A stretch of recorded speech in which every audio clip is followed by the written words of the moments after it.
How's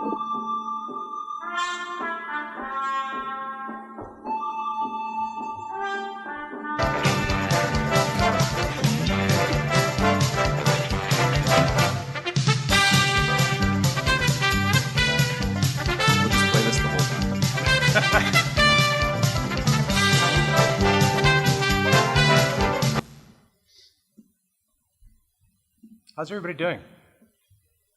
What sessions did you see this morning? No sessions, you didn't go to anything. You just now woke up. Do you know where you are? Do you know what session this is? You're not even going to talk, are you? I will come and talk to each one of you if I have to. Do you have lollipops? No.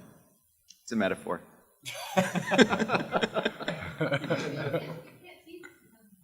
No, we can, because we just did. I can give you sunshine and rainbows. We're all out of lollipops. That's just awkward. And it's foggy outside, so there's no sun. Yeah, right. Might be rainbows later. A lot of promises, not much delivered on. I won't say it's a metaphor. Should we start? Yeah, we should start. Okay. So we're going to sort of run through a little bit of an overview of the Canadian Museum for Human Rights project. And what I thought would be interesting is to have Scott, Bruce, and Justin at the front here. And as I run through some of the context and some of the sub-projects that were involved in our overall project, to get their sort of candid responses and takes on some of the challenges and opportunities that we faced. So I'll give a bit of context on the project itself, and then start to run through some of the individual scopes, some of the things that we worked on, and then hopefully get three sometimes different perspectives on what it is that we had to deal with. So I'm Corey. I'm the Director of Exhibitions and Digital Media at the Canadian Museum for Human Rights. The museum opened for the public November 11th, so not very long ago. I was on the project for just over 5 years, so when I started, it was a field. We had 8 staff when I started. We're at just under 200 now, and no collection, no content, no exhibition. We were working on a schematic design, no building. And so it's been a 5-year odyssey that's led us here. We've got Justin, who's been integral in a lot of the systems, infrastructure, IT-related aspects of the project, crossing over into digital platforms and digital media. We have Bruce, who it's really tough to kind of describe exactly what he did on the project, to the point that even when we get invoices from Bruce, and I have about 40 different budgets I'm responsible for, and the finance department will say, well, what budget do you want this invoice coded to?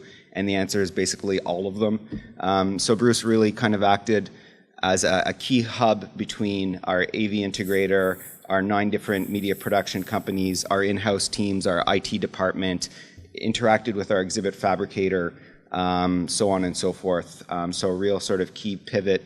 And then Scott is our manager of digital platforms and is really involved in a lot of the design and development of the tons of software that we have running for our visitors. So just some really quick things. It's the first national museum in Canada since 1967, first one outside of Ottawa. And we're dealing with a conceptual, intangible subject matter, human rights. So when we start to apply that museologically, it becomes very different. Our collection is born digital, it's oral history, it's not 3D artifacts. And our subject matter is not based on one event, one moment in time. It's a really, really broad contemporary subject. $351 million capital project. And I think one of the most interesting aspects, it was just an act of parliament that passed it and it was like, okay, go. We didn't collect some stuff, put it in a room and grow organically over time. We really got the act of parliament and we were off to the races, and it was just a mad rush of concurrent activity. Hire staff, build the building, build the collection, design the exhibits, create policy, process, procedure, on and on. 47,000 square feet of exhibition space spread across 11 galleries that ascend.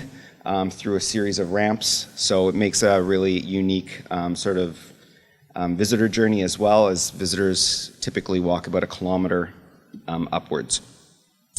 And just so you get an idea of the fabric of our exhibit, over 100 hours of video. We've got, we worked with 9 media producers, I said 2,500 images. We have 4 feature films, an immersive multimedia experience, our object theater, a 360-degree film, 26 small films, and on and on and on. But you can see at the bottom, 300 objects or artifacts in our exhibition. So, are they all digitized? Why, no, they're not. Really? Can't you just do that some weekend? Yeah, that's what we're doing tomorrow. But it gives you an idea of the type of exhibition that we have is really not object rich. The objects that we do use are chosen very deliberately, and they're used to help tell a story. We don't tell a story about the artifact. The artifacts help tell the story that we're trying to deliver. And then, we have 94 different in-gallery digital installations. We have something called the Enterprise Content Management System that we'll talk about, which is one of Scott's largest projects, and we're going to get hopefully some raw feedback from our 3 contestants on their thoughts on the ECMS.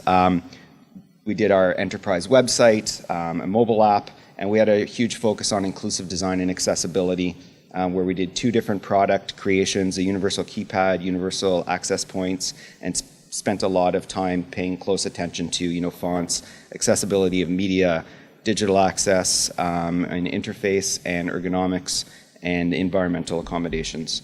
So that's kind of the context in which we were working. ECMS, one of our largest projects, Enterprise Content Management System, was about strictly separating content from presentation, knowing that we have this much media and gallery to tell these stories. In order to have a sustainable museum project and not have 600 staff working in digital media required to produce that much content all the time, we felt that we really needed a content management system that would allow us to dynamically deliver content to a variety of endpoints. This was a concept drawing I did in 2009 on a whiteboard. Scott eventually iterated that out in 2012, and then we had a logical diagram, and we actually have a working system now. So my first question, I guess, is related to our enterprise content management system. Guys, is it the new black? Is it nothing but a lot of talk and a badge? Or is it kind of like Switzerland, and is it somewhere in between? Bruce. Can't see the options, man. Is it the new black, nothing but a lot of talk and a badge? ECMS? Yeah. ECMS was like Atlantis. This beautiful dream that existed in glory, and we talked about endlessly, and we have searched at length. We have not found it fully. Although there are big parts of it that are there. Oh, I like how you're already looking like. No, it ends up being tricky and hard. It's difficult. A lot of the big broad strokes are there, but there are still weird little places that it falls down, and some of the things that we wanted to have integrated, we can't. Even some of the video stuff that we wanted to deliver, where we thought we had a kludgy way to make it work, ends up being no, we can't. So I reject all of your answers. I go with Atlantis. I like it. Something that we'll always be chasing and we'll get closer to, but never quite find. Wow, this is really exciting. So from the IT perspective, our group basically... Just talk to us, man. You don't need notes. We assumed it wasn't going to work at all. Our mandate, it was a great idea. We didn't think it would work. There wasn't enough time. It was too complex. So our mandate to everyone was it had to fail open.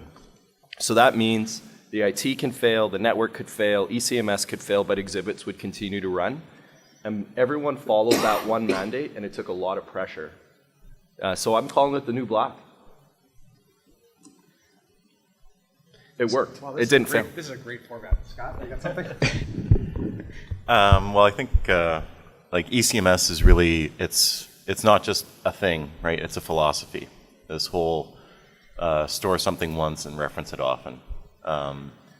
And part of it's how you look at digital asset management, how you look at what's feeding it, how you look at what you're going to build on top of it. So I think, what Bruce alluded to, some of the successes that we saw was that, really the root structure, we can swap out central repository. It's a headless repository. We can build anything on top of it. So you really have to look at it like it's not, you don't cross a finish line and it's done. It's a living thing. We know that the infrastructure will change and evolve. We know the platforms will change and evolve. And it's kind of, the Atlantis reference holds water, pardon the pun. It's kind of like video standards when we look at video delivery. We really want something that can hold the raw material and that we can deploy to any number of devices, because we know that a video standard, we think it exists, but you crest that hill and it's always over the next hill. Somebody always changes something, whether it's resolution, whether it's codecs, whether it's, there's that balance act where it is kind of like Switzerland, but it's also kind of that, it's an organism. Yeah, actually, I think one of the important things to take away from that is that we can't actually qualify did ECMS succeed or not or yet, because it's not done yet, frankly, is the reality of it. Right, the one thing that is disappointing, Justin, is to hear that, a major component of the organization assumed that it would fail from the start, and rather than trying to find ways to succeed and make it work, that the option was to then say, well, just piss on it all and hope that it fails or expect it to fail. No, we didn't hope that it failed. We designed the system that everything would run should it fail. But my contention is, your first words when were is not overwhelming support. What's that? Your first words were not overwhelming support. Like, yeah, we're going to make this work. We'll way to mitigate the risk. It was that this is not going to work. Right. But we did that with every project. This is just the first point. Again, no, the beautiful part is the enabling capability that IT offered to the project.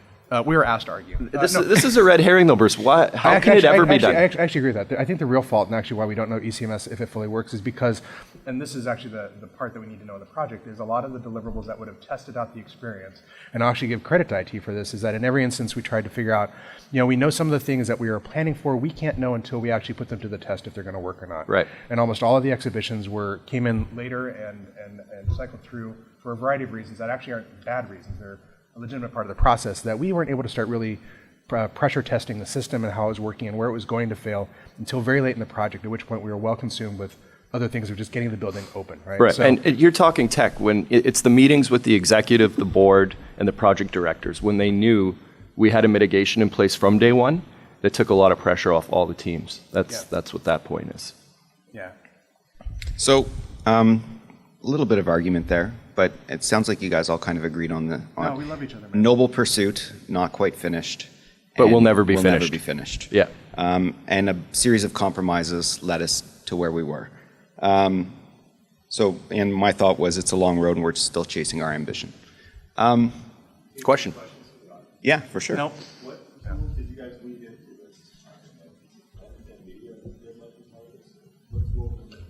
Well, we started with SharePoint, and then we tried SharePoint again, and yeah, and then there was a proprietary solution that we didn't end up using. From the collections management side. Yeah, trying to get a one-size-fits-all piece of software, that didn't work, and then Scott's team pieced together basically the utopia of open source projects and created a working ecosystem of, I don't know, Scott, you could probably talk better to that.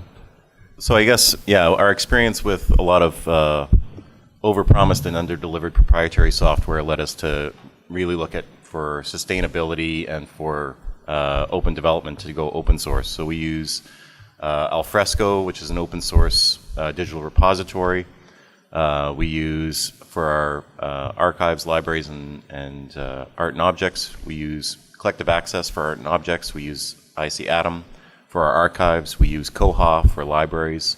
And then we use IQVoc, which is a control vocabulary open source to the source tool to have control vocabulary that we can apply throughout all our systems.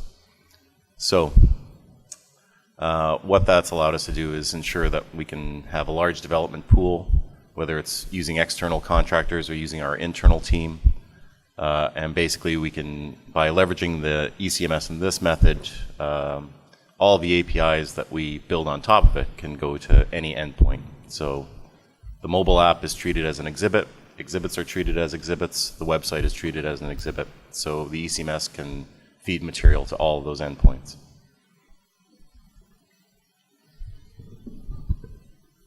So inclusive design, I mentioned we have a large focus at the museum on inclusive design across all of our business aspects. So rather than build something and try and make it accessible after the fact, we embrace a philosophy of trying to design and construct it from the outset so that it applies to the abilities of everybody. We have something called the Inclusive Design Advisory Council, which is a group of 9 people from across the country with varying abilities who meet with us once per quarter. We bring forward topics for discussion, and they help us make informed business decisions. They have no authority, but basically they're like a really good sounding board of experts. And then we have a working group internally that meets every month. It's mandated that someone from every department at the museum, including finance, HR, whatever support services, is part of this working group. And we sort of discuss the various aspects of our business and operation and bring those forward. So inclusive design implications touch every part of the project. And when we were actually doing exhibit design and fabrication, we spent a lot of time, on like reading distances and heights, font sizes. We chose our corporate fonts based on the characteristics of the typeface themselves. Strict attention to contrast ratios. When it comes to digital, where reachable areas are for people in chairs.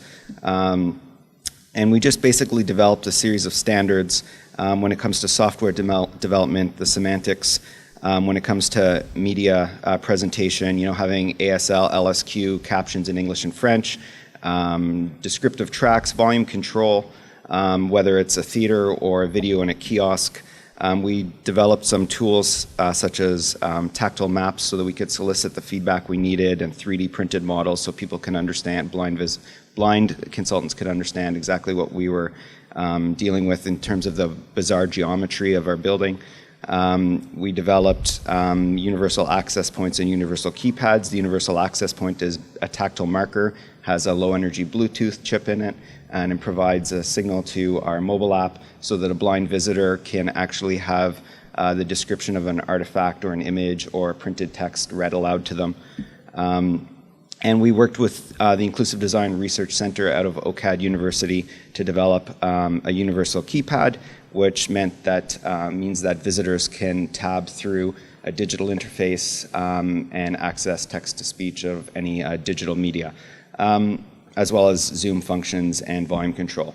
So this is kind of a first crack, was our universal keypad. It's everywhere in the museum. Everywhere there's a touch screen, there's a universal keypad. There's a smaller version, which is just basically the left side that we use in our theaters that allow visitors to have individual volume control as well as access descriptive tracks for the films. And I guess this is our next question, is the UKP, the universal keypad, it works? Sorta? Or maybe not? So again, it's something that touched on every different aspect of the project. Who wants to go first with what they think of our universal keypad? Yeah, no, I ended up being responsible for it mostly in the implementation of it, so I can answer that. It's clearly a sorta. The dilemma that we have with the keypad is in good universal design, right? I mean, the thing that's hard and tricky is that doing good universal design requires a level of thought up front about how you design the experience so that you don't actually need something like a keypad, or that you don't have to try and replicate things that you see on screen with an alternative device. And so the dilemma that we had when we started with media producers, this keypad had already been specified and largely designed and existed in a way that it was going to be implemented. So it was a case of where we would start to talk with, and Sina Barum, who's not here but is here at the conference, worked with us pretty closely on a bunch of this and ended up being the person I spent the most time talking through and thinking about how we would try and do it, how to make this work as best we could. That there's a level of thought now that probably didn't exist about 2.5, 3 years ago, where a lot of the universal design features that you would have in interface, we could have actually done through multi-touch screens. There's an extra layer of capability where you use triple touches or additional gestures that regular sighted people wouldn't necessarily use that access a lot of those things. So they can coexist in a way that's very seamless. This ends up being an artificial device that requires a different level of interaction. It's almost modal in interaction, that you have to do the keypad or this experience, and by its very nature, almost ends up being not quite as universal in the implementation. The other limitation is because of the rich assortment of ASL, LSQ, captions, not captions, volume control, and navigation for stuff, and with 9 different media producers, it meant that the implementation, which was being determined a little bit on the fly at times, never quite played out as well as it could have or should have. Even though when we thought we had a pretty good specification, and we created specifications early on about how all the buttons should work, what they should do, it would turn out that in a single interactive, there would be some variation that we hadn't figured out or accommodated, or that is you made one small change in how it interact in one place, it would have a ripple effect across a lot of other interactives. It ended up being kind of a very tricky, as if you're herding sheep and trying to get them all into the pasture at one time. There's always one or two that suddenly run away at the last second right before you close the gate, and there's a lot of that experience. That being said, though, the thing that's nice to see now is that we have a lot of implementations from different media producers that are relatively close to each other. And the thing we can do now is actually begin to play it out in the museum and say, okay, how do people begin to use this? What actually succeeds and works? And then assume that there is some future iteration where either the keypad goes away or we evolve the way the software works with it, and or modify some of the technical details that ended up being limitations on the back end. That ends up being actually a very good testing platform, and will test in front of a lot of people and actually works very well if you adopt an iterative approach. So generally good, not as good as it should be. There are some fundamental flaws in what we have done, but better than I think almost any other place has done at a scale that I've not seen anywhere else. What's the IT say about it? We don't care. No matter what you say, Bruce, this is an IT thing. We honestly don't care. If the driver changes, it breaks, open a ticket. The thing about the keypads is, to answer the question, you did it wrong, but you had to do something. A decision had to be made, and the reason the project worked is in doing it wrong, we learned enough, I think, for the next iteration to do it right. So I think it was a good project. Scott, anything? I think sort of further to, well, Scott doesn't care either. I would say, I think there's certain challenges. I mean, it's a common design problem, right? Where you want to achieve complexity through simplicity, and supporting media types of all these various flavors, whether it's through language, whether it's through sign language, whether it's through captioning and subtitles, the supporting of which, you know, as Bruce alluded to, yes, you know, screen support, multi-touch, but then dealing with visitors that have low mobility, you know, it's a lot different using gestures on a smaller tablet size or mobile size device versus gestures on a 27-inch or a 41-inch touchscreen, some of which are positioned vertically versus landscape. So, you know, there is no one size fits all. In order to be, you know, to accommodate universal design, there are certain challenges, and there's further challenges where, you know, visitors come up to these screens and just because there's a keypad, it's like seeing a mouse beside a monitor. People don't assume they can touch the screen. So one of the assumptions, you know, moving forward is how do you adapt systems for that? So it's similar to what we've looked at with some of the mobile products. You know, how do we start to incorporate coach marks or different things within a tracked system so that when people actually approach these devices, we can imply the necessary interaction for people to have a wholesome experience regardless of ability. So. Great. My feeling also is that it's a stopgap. I think it's interesting that the Council of Canadians with Disabilities, who we worked with on this as well, is kind of applauding us for the work that we've done. It kind of runs contrary a bit, though, to everything else we've done with an eye towards just how sustainable and changeable everything is. These are physically built into every piece of furniture, basically, that holds a touch screen. So if we do get to make the next leap and sort of get away with the keypad and have a more sophisticated approach to inclusive design for touchscreen monitors, it's going to be really costly for us to go through and change all of the powder-coated steel housings for every touchscreen we have in the exhibit. So that's the one thing that kind of bothers me a bit about it. I think we did a good job. It's clearly a stopgap. Like, we will outgrow this solution, and it's going to cost us a lot to change it. Yeah, the one other thing I'd add is that in doing the keypad, that there are a handful of instances where we have this modified version, the smaller version of the keypad that just does audio in all the theaters and things like that. There were a few instances where physical design in an exhibit precluded a keypad from existing, and in particular, the place I'm thinking of is that you are watching a set of screens that are next to each other, and to interact with it, it uses a gesture-based interface. It's Connect-based to interact with it. And unfortunately, if you have a keypad, there's no good spot to put it. If you put it on the side of it, you've got to suddenly walk around the screen that you're actually looking at, or if you're interacting with it, you are too close to the screen because you're meant to be standing back and it's designed to be viewed from about 6 feet away. There's no good spot to put a pedestal in the middle of the space. And so, when we really hit a brick wall, the thing that we ended up doing is actually starting to rely on the mobile program and recognizing that because we have a mobile program that's available throughout the museum and that there are devices that are available for checkout, that ends up being, unfortunately, and I would say it's another stopgap, but it's the fallback, right? If we can't make it physically work in the exhibit, and we tried very hard, and I can only think of a couple of instances where we didn't. Out of 90 odd pieces, there are maybe four or five. The mobile solution ended up being the place where you can still deliver all the content, maybe not have the same level of interaction that you would want to have with the universal design approach, but we always made sure that the content was available. Any questions? No? Good. Next, in gallery, I'll try and go through this really quickly. So I mentioned we have 95 different digital installations. There are different types: tables, games, immersive environments, kiosks. Tried to have 4 different experience types: passive, active, interactive, and immersive across those different types. There's some standards that we created. Everything has an attract mode. Anything that's interactive, we fall under the Official Languages Act in Canada, so everything's in English and French. So we often have language selection. Primary navigation in that reachable area. Again, if someone rolls up in a chair, that they can reach the primary functions, and using the universal keypads. It's an example of sort of the track screen, language selection, reachable areas, the universal keypad. In terms of kiosks, we have one type that we call insight stations, and they basically provide more insight on the content that you find in the built exhibit. So interfaces mimic and mock and refer to the built environment around them. This is one of our galleries, one of our largest galleries, and then you have the interface for the insight station that follows that. We have standalone exhibits, different orientations, so a little variety there using iPads and touch screens.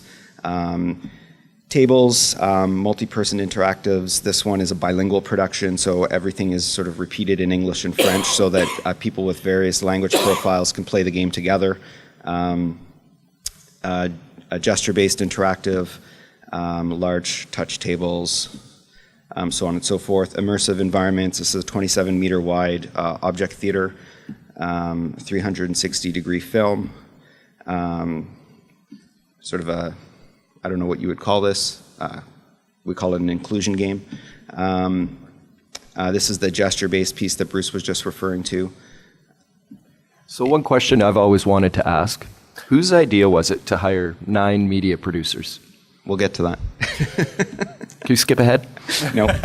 Mixed media environments that have linear media, set design, and interactives. Both this one is interactive, but it's through motion sensor, so it's kind of a passive interactive, if you will. And then we have other pieces like digital signage that we had to be concerned about. Our mobile, our reference center basically uses iPads for catalogs. And everything basically runs from that enterprise content management system we talked about, is integrated with show control, so on and so forth. But pulling this off, 9 production companies, plus our in-house teams. Scott's team had 6 different in-gallery software installation scopes. We have our exhibit designer, Ralph Applebaum Associates, an AV integrator, Electrosonic, 8 researchers, 2 project managers on digital media only, 2 on content development, 1 master project scheduler, 2 staff on copyright, 4 writers, 4 managers, IT team, Bruce is the hub, Justin up to hijinks, and so on and so forth. So a really sort of complex ecosystem to pull off the 47,000 square feet of exhibitions. So my question is the 9 producers. What were the positives and negatives that you felt about having 9 different producers on the job? From an IT perspective, 0 positives. There was one positive in that it required. Sweet Jesus, are you serious? The one good thing was that it brought us Bruce, because it never would have happened. Bruce became the middleware between IT and the media producers. No one in IT ever met, spoke, connected with any of the media producers. That all ran through Bruce. So from that perspective, it was good. But no, I can't think of a single good thing of spreading across 9 different media producers, how that was advantageous, other than the timeline, spreading the scope of work. From an execution standpoint, we didn't like it. You know, when the only tool that you have is a hammer. No, you know what? The reason you have different media producers is because people specialize in different things and have different capabilities. There is a diversity of different experiences throughout the museum, and it would be naive and negligent to think that any one producer can satisfactorily solve all of them and do them well. There were 9 media producers because there was a set of RFPs for all of the different interactives that were produced here, and each one reviewed by a team at the museum. I thought you were on some of those reviews of the RFPs, frankly. I declined to comment. And we're part of the selection process that resulted in 9 different media producers. All the scopes were individually broken out, right? And that was actually, I think the museum went through each one and judged proposals based on the merit of what was presented and qualified. Now, I will absolutely agree, right? It ended up being a real pain in the ass at times dealing with the different media producers because they were not all in North America. We had one in Iceland, one based in Singapore, and time zones at times would be hard. If we needed to have a quick meeting about something, there was no quick meeting about something. It was like, right, let me set that up for Thursday morning at 6:30 a.m. my time and 9:30 p.m. your time, and it was just bad all around kind of thing. But that being said, I don't think the level of complexity that existed, well, there were some media producers that were incredibly good at what they were doing, and we knew that we could rely on them well, right? And I would say at least half of them were ones that actually were proactive and thoughtful about stuff. And frankly, if they had done all the work, I think you guys would have been in an even better spot. We wouldn't have been scrambling to try and pick up some of the pieces that we, only because partially some of the project was late, that we didn't know were going to fall on the floor until they fell on the floor. And we knew that back in the spring, right? 6 months before we were going to open, we knew that we had things that we could not account for. We knew that, you and I especially knew that stuff was going to go wrong. And despite all the requirement for, well, make all these contingency plans, there was at some point where there's diminishing return on the level of contingency effort that you can put into it, right? And so, you know, at some point we were able to convince enough of the leadership and people on the team that there would essentially be a SWAT team that would deal with, as things were going wrong during the implementation, would be quick to pivot on those different things and deal with those. I don't think that was a fault of having 9 different producers. I think that was more a fault of the overall timeline of the project that led us to those situations, right? If we should have lead night producers in a different way earlier on to have better deliverables earlier on, but it just wasn't going to happen because frankly a bunch of the building was late. So I don't think that having 9 producers was bad. It was a juggling headache at times, but I think it meant that you have a lot of things that are actually fairly good. Well, And some diversity. Given the complexity of the scopes of work, there's no way that you would actually find one producer that would have done it all. They would have subcontracted it out as well. So even if we thought we were, only working with one producer, we wouldn't end up working with one producer. So. Yeah. So Justin called Bruce middleware. Bruce called Justin naive. And negligent. And negligent, right. I will add all of their comments and thoughts to the slides before I upload them to SlideShare, just so you know. That's why I'm taking these notes. Which one of us is right? Definitely Bruce. So you were the one that decided 9. I decided 9. I find that we had really rich dialogue when we were confronted with solutions, and we got 9 pretty unique perspectives at times on how to solve a problem. So that meant there was a really creative problem-solving scenario environment that we had. But the burden of project managing 9 different groups was insane, and I don't even know how to measure what the impact of that was on our organization in terms of sort of dollars. The most important thing, and this actually is the benefit of the 9 different producers, is 2.5 years ago, 3 years ago, when a lot of these media treatments were originally conceived, at the museum there was a policy or as a mandate that all of these things were going to be implemented as HTML5. Right? And we all believe that, right? And I think even you would have. I certainly did at the time. And even though some of the work I'd done in Second Story showed that it was hard, right? Aubrey, you were part of some of that. That it was hard, that it was possible to do well, right? But you really had to work at doing HTML5 because it turns out that the stuff you do on a museum in a kiosk runs very differently than the stuff in a web browser, and there has to be a level of durability and standard and maintenance that it can keep doing and stand up to over time. With the exception of one media producer, they all eventually pushed back and said, we don't want to do it that way, we need to do it in a different implementation.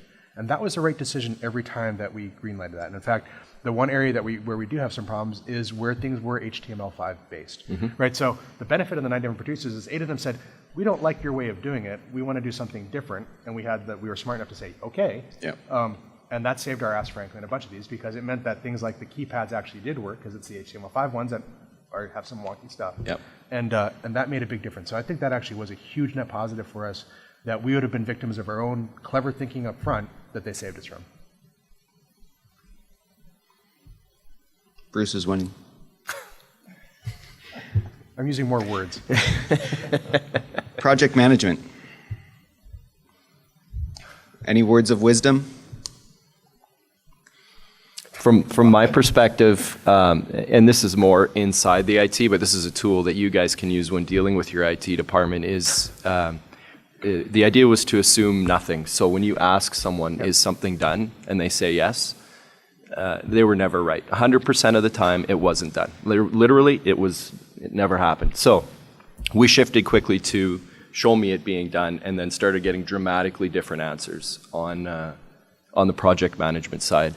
And that's the big one for me for words of wisdom is you Show me the money. Yeah, show me.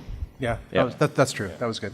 Right, because like when we'd hear the network was all set up and was ready for producers, when we ran those tests, it turned out it wasn't even close. Yeah. Yeah. To just put it back on the IT side. No, I think I'd add to that you need to have a regular drumbeat of check-in and approval. That ended up being, frankly, relatively important. That you need to have a few key project managers in place, like Anya, for example, and Natalie were both pivotal in chasing down details with people, and were doggedly detailed in a way that none of the rest were. None of the rest of us were, frankly. That ended up being entirely critical. Some of us were, others weren't. Yeah. What If you what know about any of those people that were good at that, let me know. what about owning project management? Like we didn't those two people that you mentioned that were key, and then you can throw the, Lindsay and Brody and those people in. right. Like those are all in-house staff. So Yeah. we totally owned the project management ourselves. We didn't really outsource it other than, a project director that came and went. But in terms of actual project management, Do you want to talk project management of the whole project?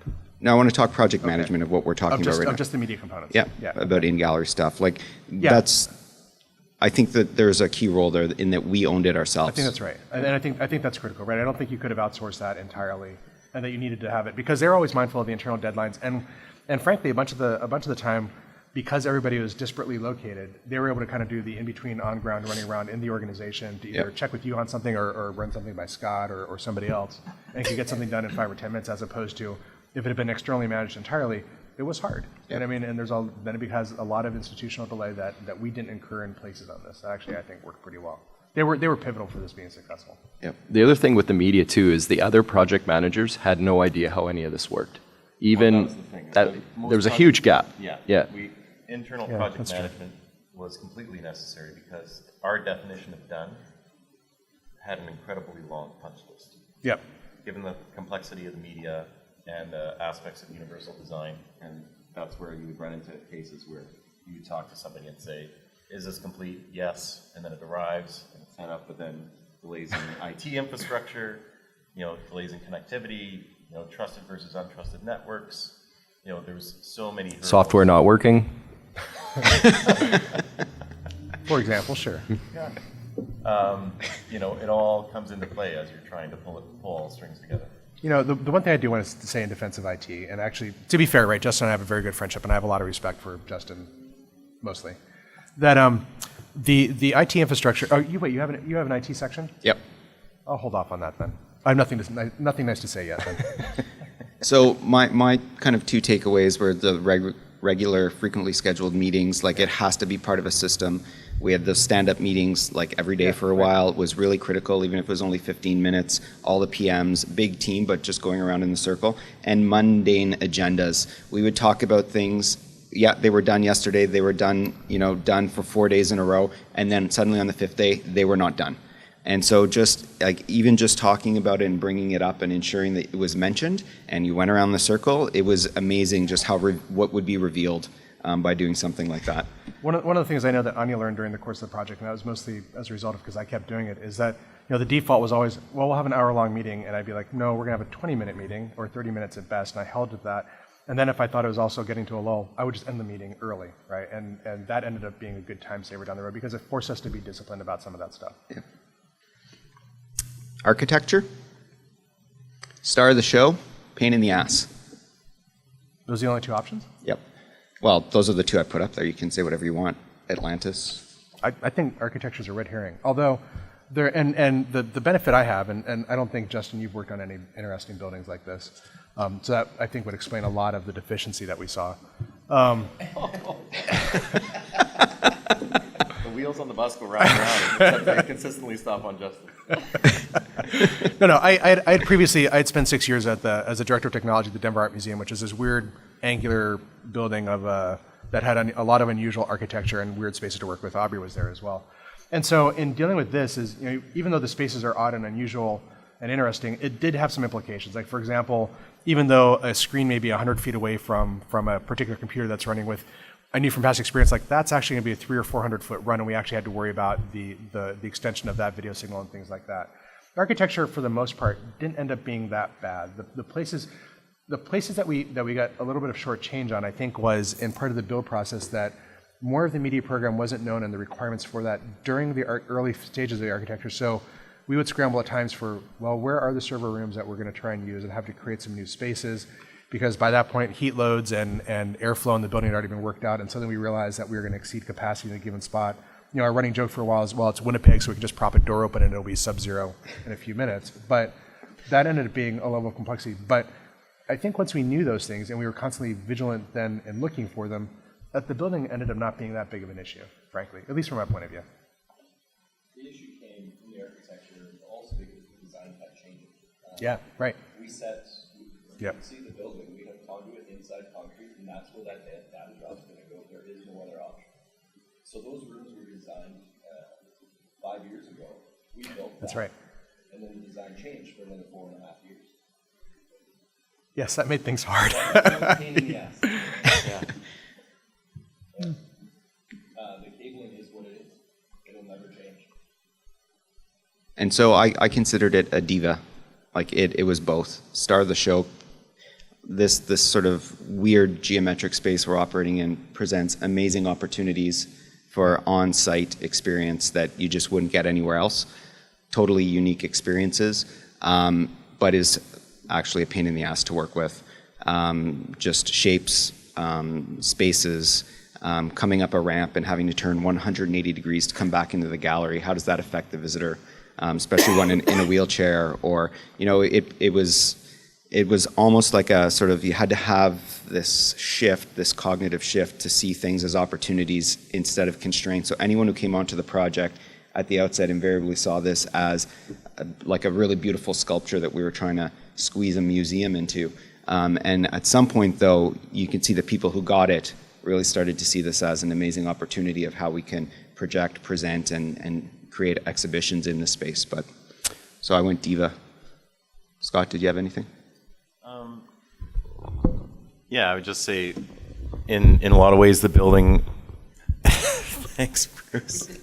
When you introduced the project in the beginning, you talked about sort of the shotgun start. Like, it's important to note that we've been in the building since January 6th of this year. We haven't even been in this building a year, 46,000 square feet.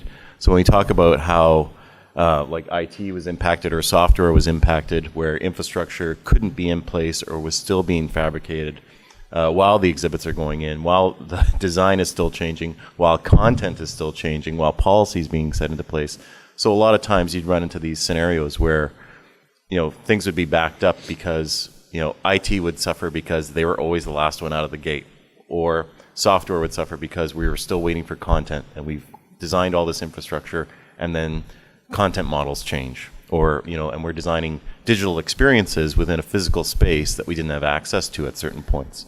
So, yeah, big diva, big pain in the ass. What's interesting from architecture, too, is it originally is what really derailed us back in January. We were supposed to have... Which year? 6 months. This year? Yeah. Last year. Last year, wasn't it? 14, Yeah. when we were moving in. Yeah. We were supposed to have 6 months to move the IT equipment in, design everything, burn it in. Project got delayed, project got delayed, project got delayed. We got occupancy December 20th.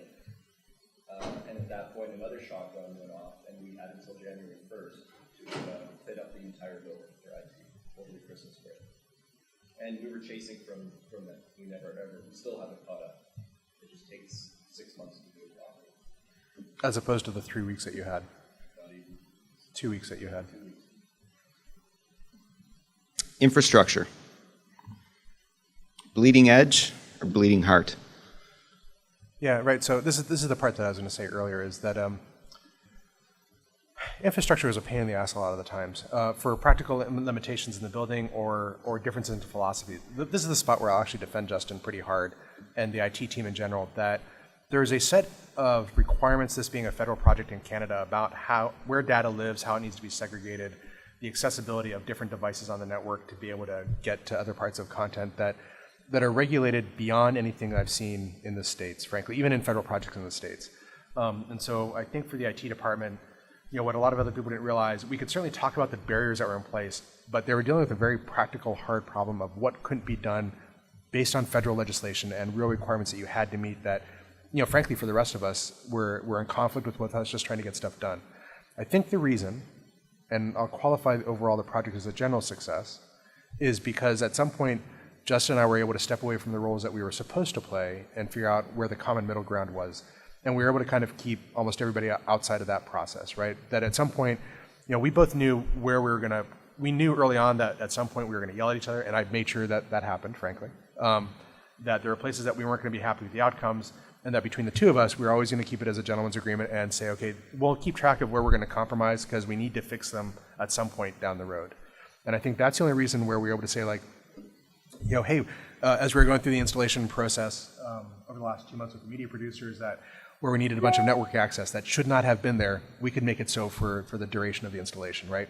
So something that as long as we agreed on that we can make these temporary solutions and then deal with the aftermath, and that we will fix it, and there's a guarantee that it wasn't going to be one of those, well, we'll get to it and then never get to it. That we actually committed to fixing those things.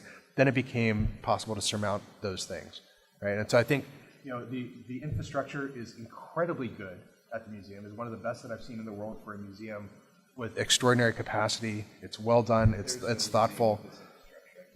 Yeah, it is stunning, frankly.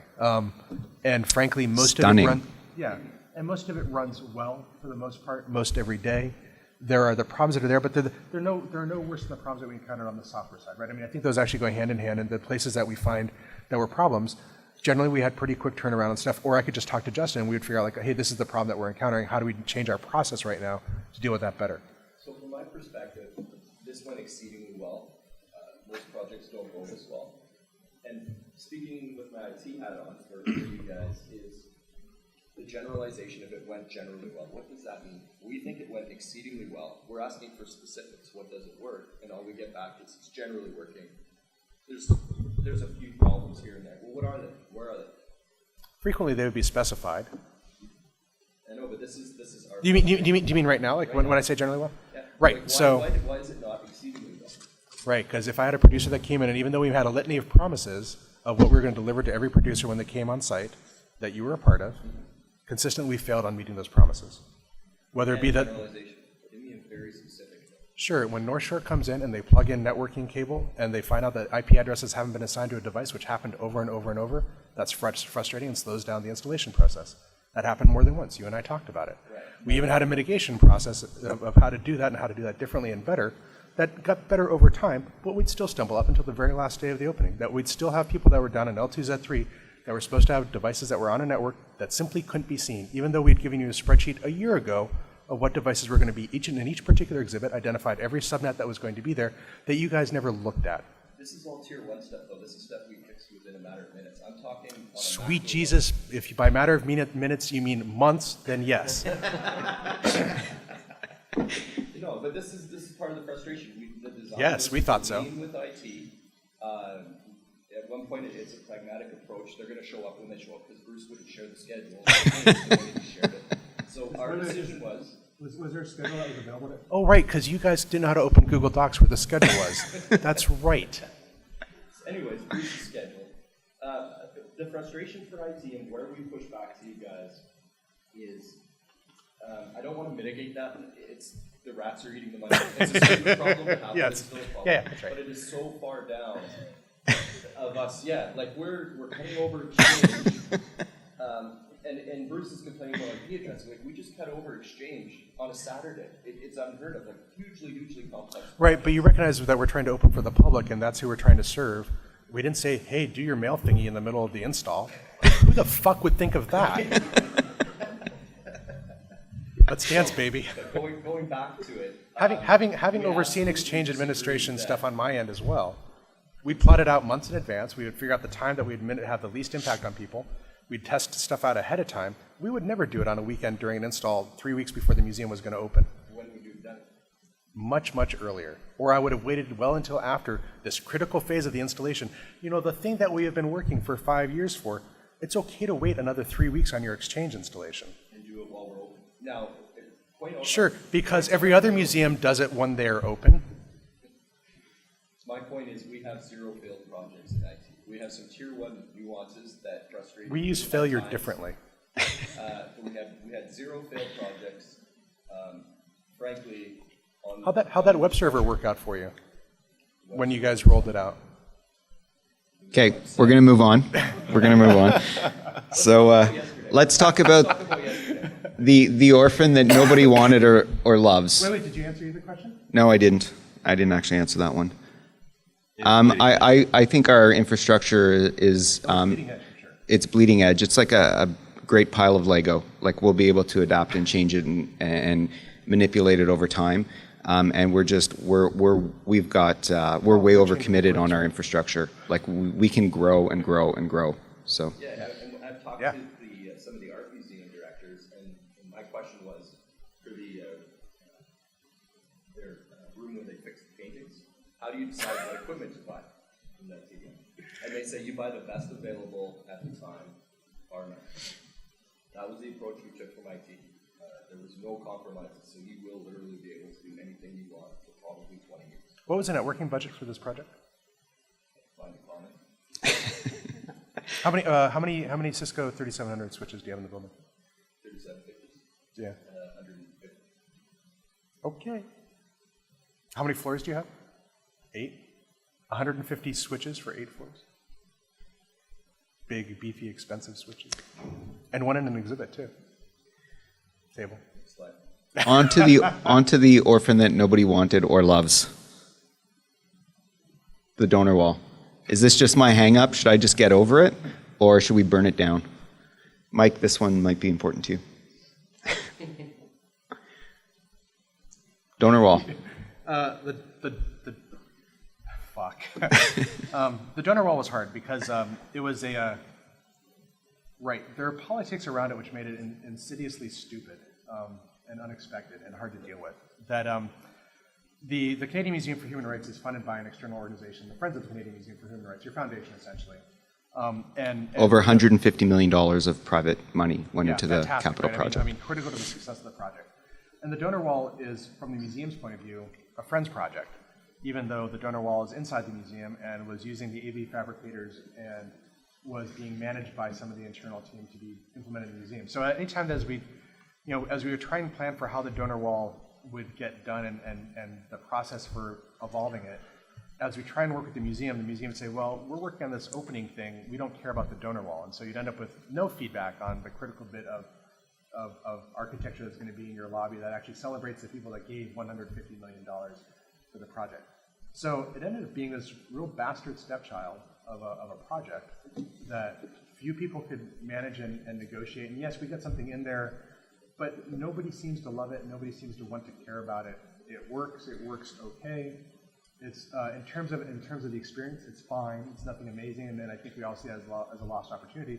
But nobody wanted to own it in the first place, right? I even look at the slide now, right? I mean, one that you had sent last night because you needed a picture of the donor wall, and the level of care is that the picture that was sent is reversed. It wasn't even done the right way. So they're like, hey, here's your stupid picture. And that was it.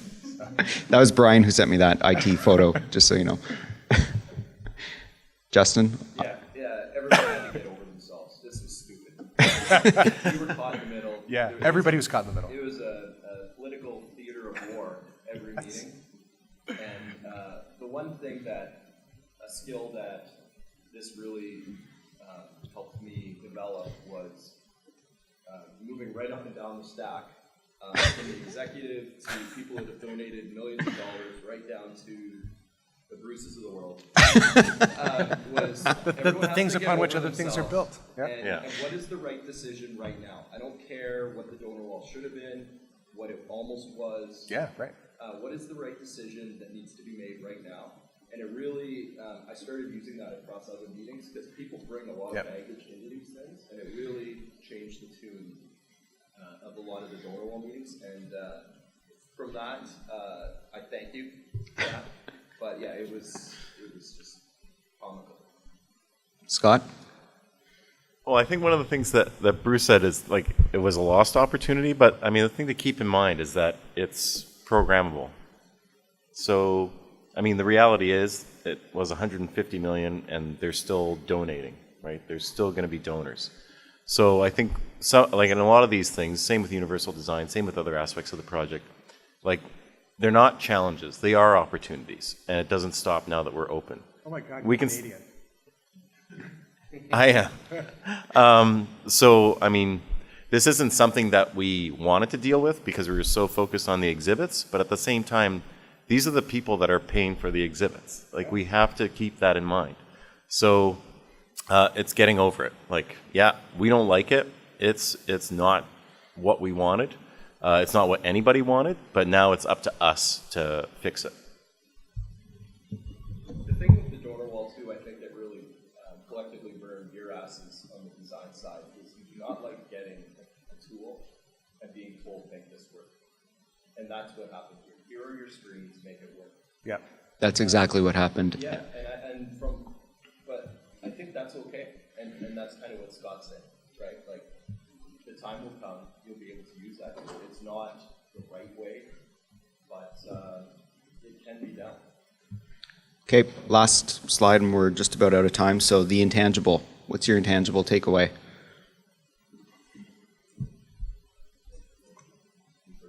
Yeah, it was a fun project. I met a lot of great people. Yeah, no, mine is... Lots of hugs. Mine is, no one really knows exactly what they're doing in this kind of situation. So true on the IT side. side. More confident than others, but they're just as full of shit as the rest of us. They talk faster.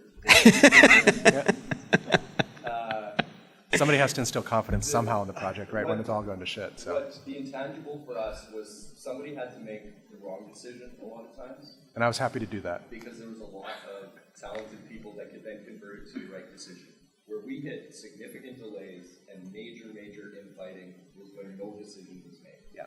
And that's the intangible for me. Is if you can't make a decision, do it wrong. Yeah, and frankly, there were times that we would implement something and say, this is the decision, because that was the only way to get other people to react. Exactly. And we use that as a strategy a number of times. Yeah. Scott? Do more stuff wrong. Well, I mean, yeah, it was similar to what we talked about earlier about meetings where cutting meetings shorter. You know, if you're coming into a meeting and you're not there to make a decision, then get out of the room and get to work. And it was similar where we found with ECMS, where it was like, we made the decision to get rid of SharePoint. We made the decision to go away from proprietary. As soon as we started to make the decisions to cut, it was a 5-year project, so there was a lot of times where people were in a room and it was a green field. There was no legacy. And we knew that as soon as we started making decisions that we are building our legacy. And so some of these systems, we'll hate them in 5 years. We'll hate them in 2 years. You guys say don't yeah. So we know as we move forward, but sometimes that would be to get people to actually make that decision or to pull the pin and just say, look, we're going to get it wrong, and some things we're going to have to cut and burn as we move along. Like, it's okay. And it's all just a matter of perspective. It's a good answer. Kind of consistent answer amongst the three of you. I wasn't really expecting. So mine was just like that we worked really hard and that we played really hard. And that was the intangible for me, because as we developed friendships over a 5-year period and did stuff like go to this Viking museum and spend weekends together and almost live like we were in a sitcom, I felt much more comfortable being really frank and challenging you on things that I didn't agree with, because I knew we were friends as well as colleagues. And that meant we could have a much more honest conversation. When we were dealing with issues, we could be much more direct and critical of one another, because we all understood that this wasn't a personal thing. This was actually about the project we were trying to pull off. So in a project that was like just this intense, I thought this was the intangible that made the difference and why we were able to pull things off. So that's it. That's our presentation. I guess if anyone has any questions, I will upload the slides to that address, but first I want to put sort of three wise men's comments into the slide deck. So, any questions? Thanks. All right, thanks a lot. Enjoy your lunch.